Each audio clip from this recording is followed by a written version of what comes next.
Hello students, this is Mahesh Nagar. Welcome to my YouTube channel.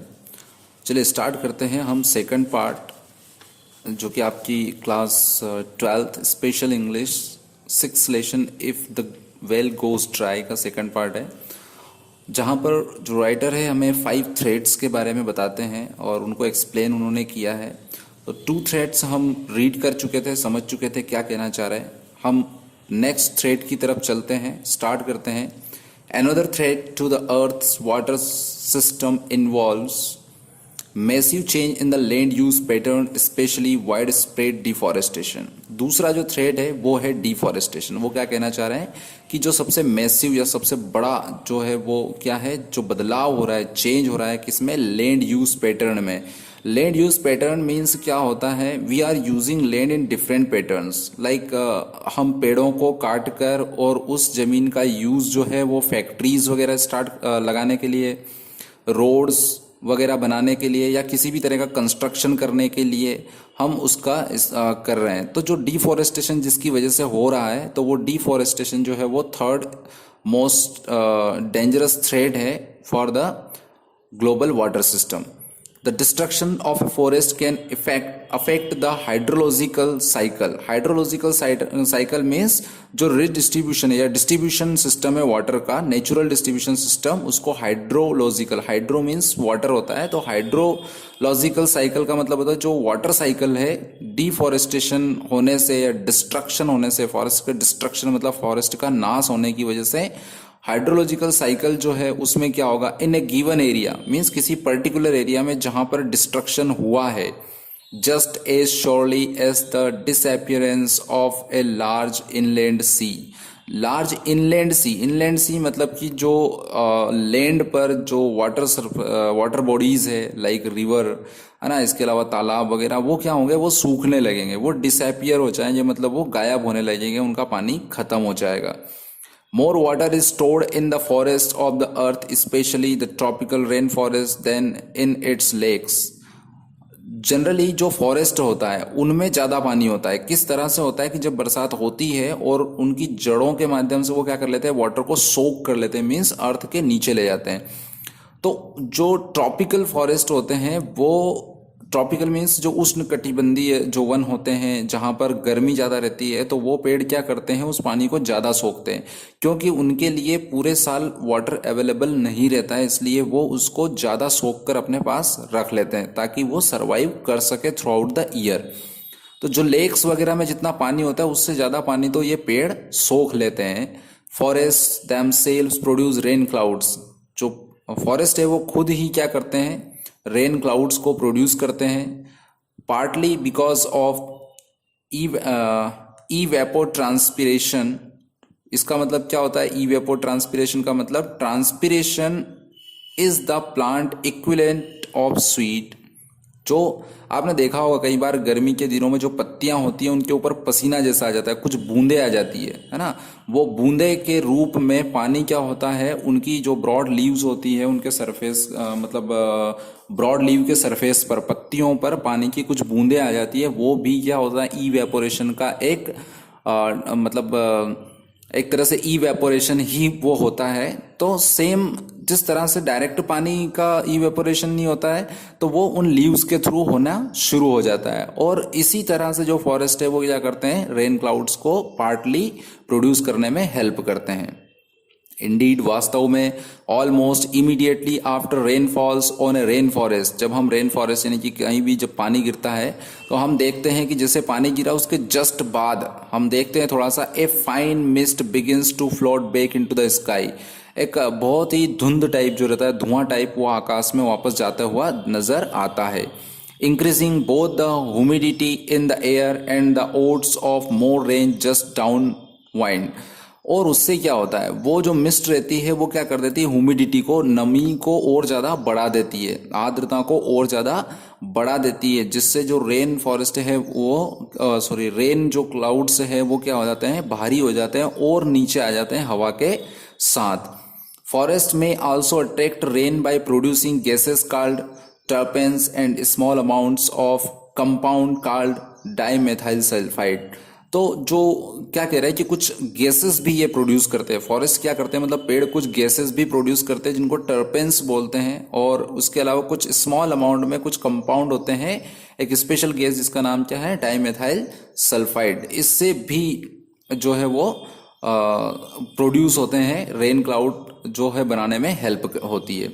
Which float into the atmosphere as a gas, और ये जो particles होते हैं ये एटमॉस्फेयर में गैस के फॉर्म में चले जाते हैं, अंडरगो ऑक्सीडेशन, और फिर ऑक्सीडेशन की प्रोसेस होती है, and are transformed into an aerosol of sulfate particles which then serve as the tiny grains around which droplets of rainwater form, the same way a pearl form around a tiny grain or sand or sail in an oyster। तो जिस तरह से एक oyster जो रहता है, मतलब जो सीप रहती है ना, सीप रहती है उसमें जो अपन बोलते हैं ना सीप में मोती है, तो सीप जो रहती है उसके अंदर एक कीड़ा होता है ना, तो वो सीप जो उसके आसपास जिस तरह से एक कवर अपने आप का बना लेती है, वैसे ही क्या करते हैं ये गैसेस जो ऑक्सीडेशन की प्रोसेस होती है और काय में बदल जाते हैं, ये एरोसोल्स में बदल जाते हैं। एरोसोल्स मतलब कि उसी तरह की एक हार्ड बॉडी टाइप बन जाती है, और ग्रेन्स मतलब कि दानों के आकार के, मतलब किसी अनाज के दाने के आकार के ये हो जाते हैं, और उसके आसपास जो है वो क्या हो जाता है, ड्रॉपलेट्स, रेन वाटर की जो पानी की ड्रॉपलेट्स हैं वो जम जाती है, बन जाती है, जिससे कि वो हैवी हो जाता है और जो नमी है, ह्यूमिडिटी वो बढ़ जाती है, और उससे बरसात होना और ज्यादा हो जाती है, शुरू हो जाती है मतलब। नेक्स्ट क्या कहता है कि although we still have a great deal to learn about the symbiosis between forest and rain clouds, हमें और भी बहुत कुछ अभी भी सीखने की जरूरत है। क्या सीखने की जरूरत है? Symbiosis between forest and rain clouds. तो एक म्यूचुअल रिलेशनशिप जो है किसके बीच में, फॉरेस्ट और रेन क्लाउड्स के बीच में जो म्यूचुअल रिलेशनशिप है जिससे हम बेनिफिटेड होते हैं, उस रिलेशन को समझने की और ज्यादा जरूरत हमें है। We do know that when the forest are destroyed, हम ये चीज जानते हैं कि जब पेड़ों का नाश किया जाता है यानी कि फॉरेस्ट को डिस्ट्रॉय किया जाता है, the rains eventually taper off and bring less moisture. तो टेपर ऑफ मतलब कि ऊपर की तरफ क्या हो जाता है, ऊपर की तरफ पतला होना। ऊपर की तरफ पतला होना मतलब कि जो रेन क्लाउड्स है वो जब आएंगे तो ऊपर की तरफ वो हल्के हो जाएंगे, जिससे क्या होगा, उनके मॉइस्चर जो है वो कम हो जाएंगे, मतलब कम मॉइस्चर होंगे, और कम मॉइस्चर होंगे तो उसमें बरसात भी कम होगी, यानी कि पानी अगर जो है वो कम हो जाएगा तो बरसात भी उसके अकॉर्डिंग ही कम होगी। Ironically the heavy rains continue to fall for a while where the forest used to be. अब वहां पर जहां पर पेड़ ज्यादा होंगे, फॉरेस्ट ज्यादा होंगे, वहां पर रेन जो है कंटिन्यूअसली कुछ टाइम तक गिरती रहेगी, और जब वो पेड़ वहां से ले लिए गए हैं, काट लिए गए हैं, तो वहां पर जब बरसात होगी तो उससे क्या होगा, जैसे फॉरेस्ट को डिस्ट्रॉय कर दिया, पूरी जगह को खाली कर दिया ना, एकदम क्लीन लैंड कर दी, अगर वहां पे बरसात होती है तेज तो उससे क्या होगा, washing away the top soil that is no longer protected by the canopy of trees और held in place by the root system. Canopy मतलब क्या होता है, एक छतरी नुमा छत जो पेड़ों की डालियों से, पत्तियों से बनती है, तो उसमें जब बरसात होती है तो जो स्पीड होती है ऊपर से गिरने वाले पानी की, वो क्या हो जाती है, अवरोधित हो जाती है, मतलब बाधित हो जाती है। उसकी वजह से जो ऊपर की टॉप सॉइल है यानी कि ऊपर की मिट्टी है उसका कटाव कम होता है, और दूसरा जड़ों की पकड़ के कारण पानी जब बहता है तो जड़ों की पकड़ के कारण जो टॉप सॉइल, ऊपर की मृदा जो होती है वो बहती नहीं है पानी में, वो सेफ हो जाती है, और उसके ऊपर वेजिटेशंस जो है वो ग्रो कर पाते हैं। परंतु डिफॉरेस्टेशन होने की वजह से वो जो टॉप सॉइल है उसका इरोशन होना शुरू हो जाता है, उसका कट के बहना शुरू हो जाता है, और उस पर्टिकुलर एरिया में कोई भी वनस्पति यानी कि वेजिटेशन फिर ग्रो नहीं कर पाएगी, क्योंकि टॉप सॉइल जो है वो सबसे इंपॉर्टेंट पार्ट है किसी भी वनस्पति को ग्रो करने के लिए। Nearby areas are sometimes flooded by the run off, और इस वजह से जहां पर ये पानी बहेगा उसके आसपास के एरिया जो है वो क्या हो जाएंगे, फ्लूडेड, वहां पे बाढ़ के शिकार हो जाएंगे। Which the forest use to soak up, और वो पानी जो एक्स्ट्रा पानी है जिसको पेड़ क्या कर लेते थे, अपनी जड़ों के माध्यम से, फॉरेस्ट जो है वो क्या कर लेते हैं, वन के जो पेड़ है वो अपनी जड़ों के माध्यम से सोक कर लेते थे, उसको जो है वो अंदर, मतलब अंडरग्राउंड उसको कर देते थे। वो पानी जो है अब क्या है होगा, वो मतलब कि लैंड सरफेस पर यानी कि अर्थ सरफेस पर बहेगा, और अनकंट्रोल्ड होने की वजह से बाढ़ आने की संभावना बढ़ जाती है। And nearby rivers are often silted with the top soil. अब जो नदियां हैं वो पानी बहकर कहाँ जाएगा, नदियों में, और उस पानी के साथ क्या होगा, कटी हुई मिट्टी, जो बहाकर लाई गई मिट्टी रहेगी, वो मिट्टी कहाँ जम जाएगी, जो नदियां हैं उन नदियों की तह में जम जाएगी, तलछट जिसको बोलते हैं, मतलब तह में नीचे जम जाएगी, जिससे नदियां क्या हो जाएगी, सिल्टेड मतलब कम गहरी हो जाएगी, और उससे क्या होगा, ग्रेजुअली बिकमिंग क्लॉग्ड, क्लॉग्ड हो जाएगी, मतलब कि डर्टी भी हो जाएगी, गंदा भी हो जाएगा पानी, है ना। तो उसकी वजह से उनकी जो कैपेसिटी है रिवर की, है ना, वो क्या हो जाएगी, पानी ले जाने की कैपेसिटी कम हो जाएगी। दस द रिवर्स गेट शेलोवर, तो कम गहरी हो जाएगी। शेलोवर मतलब कि गहराई जो है वो क्या हो जाएगी, नदियों की कम हो जाएगी। Their capacity to drain the flood waters is impaired and the flooding along the banks becomes even worse. और जब वो शेलोवर हो जाएगी, मतलब कम गहरी हो जाएगी, तो उनमें पानी को बहाकर ले जाने की जो कैपेसिटी है वो क्या हो जाएगी, कम हो जाएगी, मतलब कम मात्रा में वो पानी बहा पाएगी और कम मात्रा में उनमें पानी आ पाएगा। अब क्योंकि बरसात तेज होगी तो ज़्यादा जगह चाहिए बहने के लिए, लेकिन वो नदियों की कैपेसिटी इतनी ना हो पाने के कारण जो वाटर होगा, एक्स्ट्रा पानी होगा, वो नदियों के बाहर तक जाएगा। तो जो रिवर बैंक एरियाज है, यानी कि नदियों के आसपास के एरिया है, वहां पर बहुत बड़ा डेंजर क्रिएट हो जाएगा, काई का, फ्लड, मतलब बाढ़ का एक खतरा वहां पर पैदा हो जाएगा। Next strategic threat to the global water system is the worldwide contamination of water resources with the chemical pollutants produced by industrial civilization।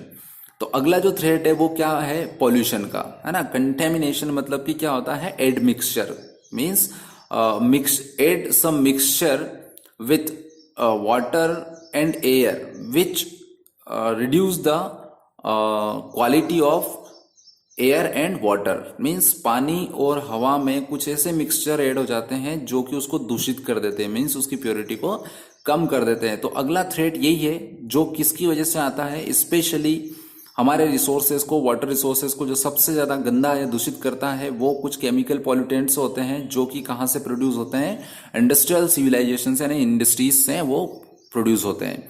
Unlike the global atmosphere which is a single giant reservoir of air that is constantly and thoroughly stirred into an homogeneous mixture। और हमारे पास सिर्फ और सिर्फ एक ही ऐसा source है जहां से हम फ्रेश एयर ले सकते हैं, और विच इज अवर एटमॉस्फेयर, वो हमारा एटमॉस्फेयर है। और एटमॉस्फेयर जो है वो ही एक रिजर्वरी है, मतलब कि एक ऐसी जगह है, हमारा वातावरण ही एक ऐसी जगह है, पर्यावरण ही एक ऐसी जगह है जहां पर हम एयर होती है, हवा होती है, इसके अलावा कोई रिजर्वरीज नहीं है जहां पर हम इसको सेव करके रख सकें। और इसकी वजह से क्या होगा, कॉन्स्टेंटली मतलब लगातार, थ्रोटली स्टिर्ड, स्टिर्ड का मतलब जो होता है वो होता है गति देना, यानी कि टू हैंडल, जो कि हैंडल करता है सारी चीजों को। और इसमें into an homogeneous mixture, homogeneous मतलब क्या होता है, सजाती है, सजाती मतलब कि सेम क्वालिटी या सेम क्वालिटी रखने वाली चीजें। तो वो क्या होगी, हमारे पूरे एटमॉस्फेयर जो होता है वो सजातीय होता है। कहने का मतलब है कि अगर आप जहां रह रहे हो वहां पर अगर इंडस्ट्रीज नहीं भी है तब भी आप पॉल्यूशन के शिकार हो सकते हैं। क्यों हो सकते हैं, क्योंकि एटमॉस्फेयर में फ्रीली सारे जो एटॉमिक या एलिमेंट्स है वो यहाँ से वहाँ मूव करते रहते हैं। तो जहाँ पर इंडस्ट्रीज है वहाँ तो प्रदूषण होता ही होता है, बल्कि जहाँ नहीं है वहाँ पर भी हवा के माध्यम से वो एलिमेंट्स वातावरण में पहुंच जाते हैं। तो यहाँ पर उन चीज़ों को गति मिलेगी।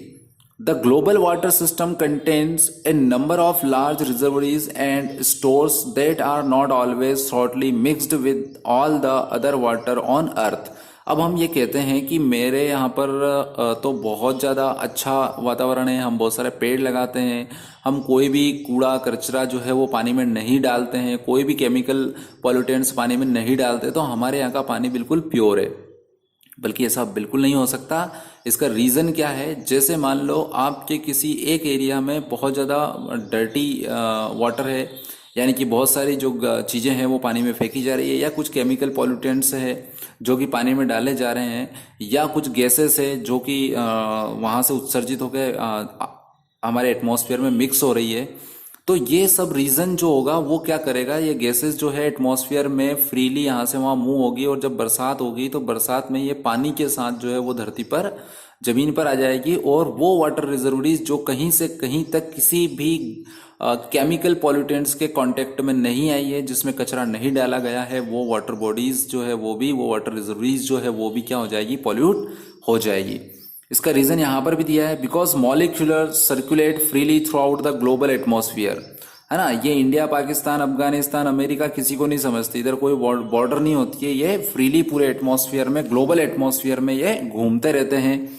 कंटेमिनेंट्स लाइक, कुछ कंटेमिनेंट्स जो प्रदूषित करने वाली चीजें, जैसे CFC which break down into chlorine atoms, जो कि क्या हो जाती है, CFC क्लोरोफ्लोरोकार्बन जो है वो टूट कर क्या बना लेती है, क्लोरीन एटम्स बना लेती है। Can become ubiquitous in the atmosphere, जो क्या हो जाती है, क्या बन जाती है, उबिक्विटोस बन जाती है।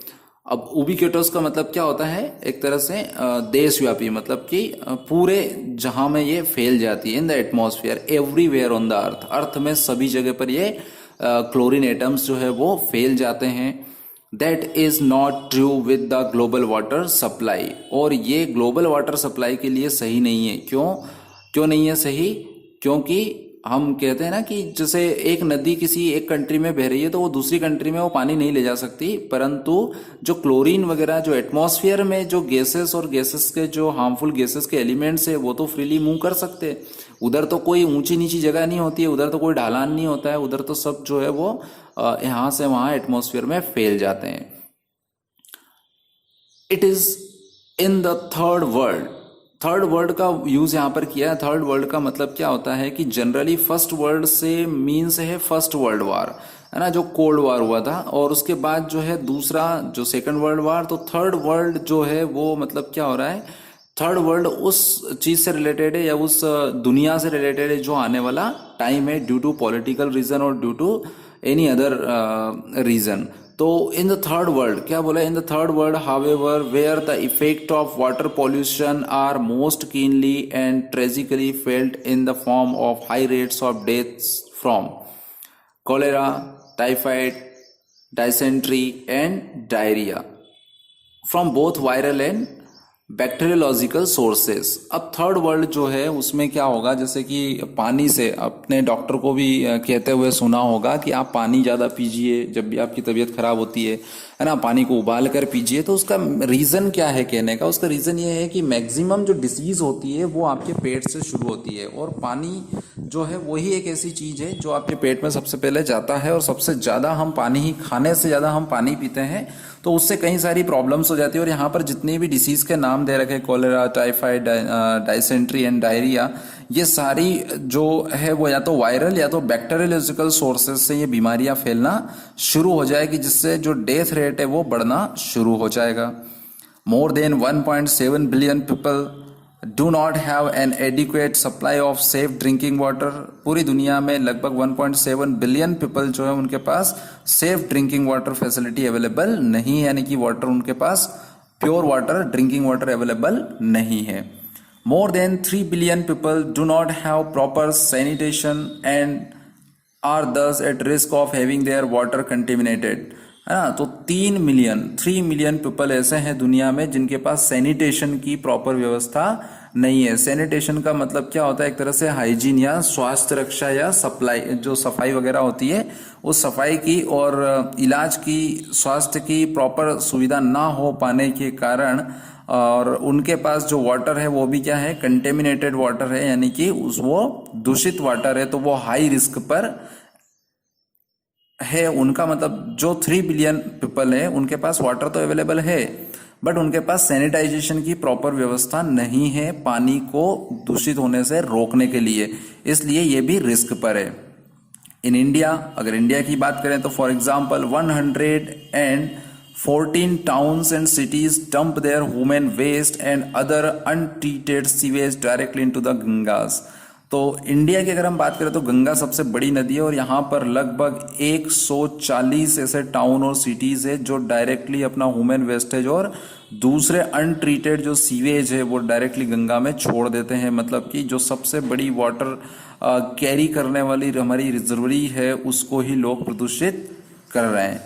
The pressure of rapid population growth specially in the third world, again हम थर्ड वर्ल्ड की बात करेंगे जिसमें हेल्थ फैसिलिटीज अवेलेबल है, ठीक है, जो जहाँ पर डेथ रेट कम है और जहाँ पर पॉपुलेशन लगातार ग्रो कर रही है। तो this is the last threat suggested by the writer कि पॉपुलेशन ग्रोथ रैपिड मतलब कंटिन्यूअसली जो है वो बिना गिनती के जनसंख्या में वृद्धि हो रही है, specially in this third world represent the biggest major strategic threat to the global water system। तो ग्लोबल वाटर सिस्टम के लिए सबसे बड़ा थ्रेट, सबसे बड़ा खतरा बढ़ती हुई जनसंख्या है। In many parts of the world, दुनिया के कई सारे हिस्सों में ground water is being extracted from aquifers at rates that far exceed the ability of nature to refill और रिचार्ज दैम। अधिकतर हिस्सों में, दुनिया के अधिकतर हिस्सों में अंडरग्राउंड वाटर को निकाल कर, एक्सट्रैक्ट मतलब कि उसको अंडरग्राउंड वाटर को किसी भी वेल और ट्यूबवेल के माध्यम से निकालना, तो वो इक्विफर्स मतलब होता है जलाशय जहाँ पे पानी भरा रहता है। तो हमारे जैसे ऊपर सरफेस पर भी पानी है, वैसे ही क्या होता है कि कोई ना कोई धरती में अंदर भी तो अंडरग्राउंड वाटर जब निकालते हैं तो उसके लिए भी कुछ इक्विफर्स है जहाँ पर पानी भरा हुआ है। वो रिजर्वरीज जो है वो क्या आ जाएगी, उनको लैंड वापस, अर्थ क्या करती है, वापस से रिफिल करती है, नेचर उनको रिफिल करती है। जितना आप निकालोगे बरसात होगी और पानी को अर्थ जो है सोक करेगी और वो पानी नीचे जाके वापस से इकट्ठा होगा, तभी तो हम उसको दोबारा यूज करेंगे। पर जो रेट है, जिस स्पीड से पानी एक्सट्रैक्ट किया जा रहा है, निकाला जा रहा है, उतनी स्पीड नेचर की नहीं है कि वो वापस से अपनी, अब चूंकि इतना कैपेसिटी जो है नेचर की नहीं है कि जितनी स्पीड अप से हम एक्सट्रैक्ट कर रहे हैं अंडरग्राउंड वाटर को उतना वो रिफिल हो पाएगा।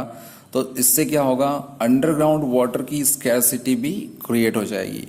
Yet because these underground reservoirs are out of sight means ये दिखना बंद हो गई है, means ये खत्म हो गई है। They remain out of mind until they begins to dry up or until the ground above them begins to sink or subside. California's Sacramento River Delta, which supplies the canal system known as the California Aqueduct, with half its water is sinking about 3 inches each year।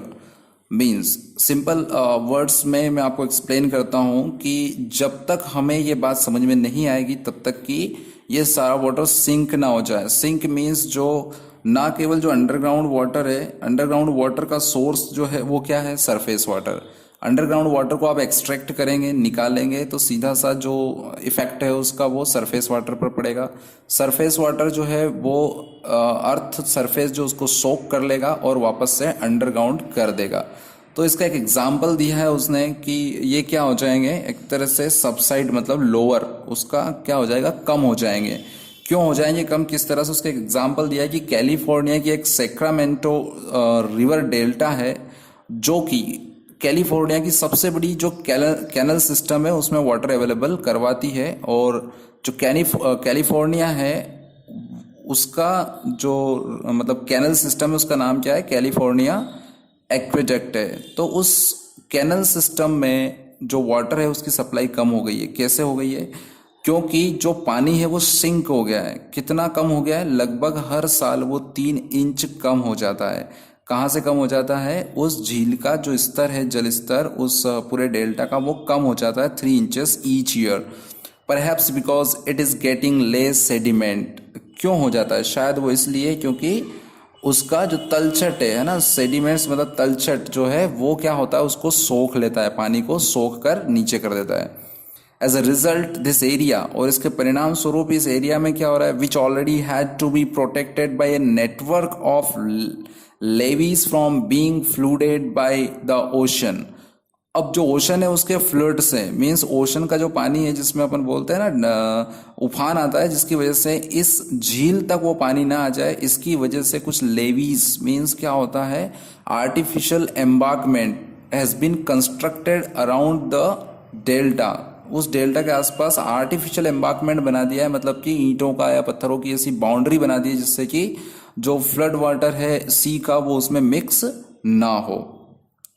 Which already है, जिसमें क्या बना रखा है already, उसको protect करने के लिए एक पूरा नेटवर्क बना रखा है। is becoming much more vulnerable to the consequences of the kind of earthquake common in the adjacent earthquake zone। इससे क्या होगा, इससे बहुत ज़्यादा पॉसिबिलिटी, वनरेबल का मतलब क्या होता है, फिजिकल और इमोशनल अटैक जो होता है उसको बोलते हैं अपन वल्नरेबल।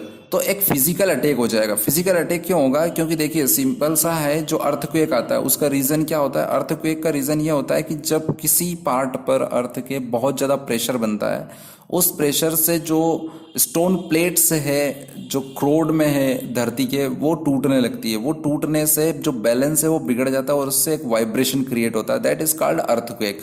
तो वैसे ही क्या होगा, अगर किसी पर्टिकुलर पार्ट पर अर्थ के वो वेट बढ़ जाएगा, उसकी वजह से क्या होगा, पानी का वेट बढ़ जाएगा, तो उससे क्या होगा कि अर्थक्वेक पॉइंट जो एरियाज है, अर्थक्वेक जोन जो है, अर्थक्वेक जोन्स है, वहां पर मोर फ्रिक्वेंट अर्थक्वेक आना शुरू हो जाएंगे, भूकंप आना शुरू हो जाएंगे। Some people hope that desalination plants may someday become cheap enough to provide water to the poor countries that need it the most। कुछ लोगों का मानना क्या है कि जो डिसैनिटाइजेशन का मतलब क्या होता है, एक तरह से this is a process which will help in removing the salt from sea water. जो समुद्र का पानी है वो खा रहा है, तो समुद्र का पानी में से जो लवण है, मीन्स जो साल्ट है, उसको अलग करना और पानी को प्योर करना। तो ये बोल रहे हैं कि इस तरह के जो प्लांट्स, मतलब इस तरह की जो फैक्ट्री वगैरह जैसे वाटर प्योरीफाई प्लांट्स डलते हैं, तो ऐसे वाटर प्योरीफाई प्लांट्स डाले जाएं जो कि क्या करें, जो कि डिसैलिनाइजेशन का काम करे। मीन्स जो वाटर है, समुद्री पानी है, उसमें से उसका खारापन निकालने का काम करे। तो ये एक सबसे सस्ता सोर्स हो जाएगा उन कंट्रीज के लिए जिनको इसकी सबसे ज़्यादा ज़रूरत है, ड्रिंकिंग वाटर की सबसे ज़्यादा ज़रूरत है, और जो कंट्रीज पुअर है। बट दिस टेक्नोलॉजी, परंतु ये टेक्नोलॉजी वैसी ही है, like the scheme to lasso icebergs and pull them from the polar regions to the populous tropics. ये प्रोसेस उतनी ही टफ है। कितनी टफ है, जितना कि आप आइसबर्ग के पास जाओ, उनको लेसो मतलब जंजीर से बांधो और उनको धक्का मार के किधर पहुंचा दो, आप पोलर रीजन से सीधे ट्रॉपिक रीजन में जहां पर पॉपुलेशन ज़्यादा है वहां पर पहुंचा दो। तो ये तो इतना इजी नहीं है कि किसी पहाड़ पर चढ़े ऊपर और वहां से एक पत्थर उठाया और उसको आपने थोड़ा धक्का मारा तो वो नीचे पहुंच जाएगा। इतना इजी तो नहीं है कि आप किसी पोलर रीजन पे चले जाओ या किसी पहाड़ के ऊपर, मीन्स किसी माउंटेन जैसे हिमालय जैसे माउंटेन के ऊपर चले जाओ और वहां से जस्ट आप थोड़ा सा वर्क करो और वहां से किसी आइसबर्ग को धक्का मारो और वो सीधे दिल्ली में आ जाए। ऐसा पॉसिबल नहीं है और दिल्ली के लोग अपनी प्यास बुझा रहे। तो इतना ही टफ जो है वो जो अलवणीकरण का काम होता है, अलवणीकरण मतलब कि जो डिसैलिनाइजेशन का काम होता है, वो भी इतना टफ बता रहा है। is likely to solve the underlying problem because of the enormous energy and CO2 costs involved। is likely to solve, ये प्रॉब्लम जो है वो अनलाइकली टू सॉल्व, ये इस तरह से सॉल्व नहीं हो सकती है, क्योंकि हमारे पास ये ही नहीं और भी ज़्यादा प्रॉब्लम है। क्योंकि हमारे पास CO2 नाम की जो गैस है वो बहुत ज़्यादा हम क्या कर रहे हैं, प्रोड्यूस कर रहे हैं, ठीक है, जिससे वो आइसबर्ग्स है वो इजीली यूं ही पिघलेंगे। वो तो वैसे भी अगर टेम्परेचर गर्म होगा तो वो वैसे भी पिघलेंगे, बट वो इतना ज़्यादा अगर क्वांटिटी में पिघल गए कि जहाँ पर वाटर अवेलेबल नहीं है वहाँ पर नहीं रहेगा। वो तो सिर्फ किसके थ्रू पिघल के आएंगे, अगर डिस्चार्ज होंगे सी में तो वो जो रिवर सिस्टम है, उस ड्रेनेज सिस्टम जो है उसके थ्रू वो पिघल के आएंगे। तो कुछ एरियाज में गर्मी में भी बाढ़ आ जाएगी और कुछ एरिया बरसात में भी सूखे रह जाएंगे। We need instead to lasso और कॉमन सेंस, हमारे कॉमन सेंस को लेसो मतलब क्या होना चाहिए कि we should control, we should tie our mind so that it will not think about some dangerous things। ये कुछ खतरनाक चीज़ों को ना सोचे, इसलिए हमारे कॉमन सेंस को हमें बांध के रखना है अपने पास, समझ को अपने पास रखना है। The rains brings us trees and flowers, बरसात होती है तो पेड़ उगते हैं और पेड़ उगते हैं तभी उनके ऊपर फूल लगेंगे। The drought brings gaping cracks in the world, और जो ड्रॉट मतलब सूखा है वो क्या करके लाता है, धरती पर क्रैक्स डालता है, वर्ल्ड में क्रैक्स डालता है, दरारें डालता है। द लेक्स एंड रिवर्स सस्टेनर्स, हम किस पे निर्भर करते हैं, जो झीलें हैं, तालाब है और नदियां हैं उनके पानी पर निर्भर करते हैं। They flow through the veins of the earth, और वो कहाँ से बहते हैं, धरती के अलग अलग हिस्सों से बहते हैं। एंड इनटू आवर ओवन, और हमारी भी नसों में क्या बह रहा है, हमारी नाड़ियों में भी क्या बह रहा है, पानी बहता है। But we must take care to let them flow back out as pure as they came, not poison and waste them without thought for the future. तो हमें क्या करना चाहिए, हमें इसकी बिल्कुल भी परवाह नहीं है, लेकिन हमें इस चीज़ की परवाह करना चाहिए कि जिस तरह से वो नदी प्योर पानी लेकर आई है उसी तरह वो प्योर पानी बहती हुई चली जाए। ऐसा नहीं कि हमारे पास पानी आए तो ये हमारा है और आगे वाले जो लोग हैं जिनके पास नदी जा रही है उनका कोई वाटर नहीं है, उनका कोई अधिकार नहीं है, ऐसा नहीं है। Natural resources are the resources for the country people, not for any individual person. So we should care about this, कि जिस तरह से नदी प्योर है, झील प्योर है, उसको प्योर बनाए रखें, ठीक है, और हम उनको पॉइजनस ना करें। और अगर हम उनको पॉइजनस यानी कि जहरीला कर रहे हैं, इसका मतलब हम फ्यूचर का थॉट हमारे दिमाग में नहीं है। So we must consider about our future generations, that what are we creating for them, है ना, हम उनको क्या देने वाले हैं, हम उनको क्या भविष्य दे रहे हैं, इस चीज़ के बारे में हमें सोचना चाहिए। So do not waste the water reservoirs, do not throw any waste material into the water reservoirs, है ना, keep them clean, keep your surrounding clean so that the pollutants can be reduced or pollution can be reduced. I hope आपको बहुत अच्छे से समझ में आया होगा सारी चीज़ें। If you have any query you can ask me through comment box में जाइए, कमेंट करिए, and like this, subscribe this channel so that you can get the next lesson on this channel. Thank you very much.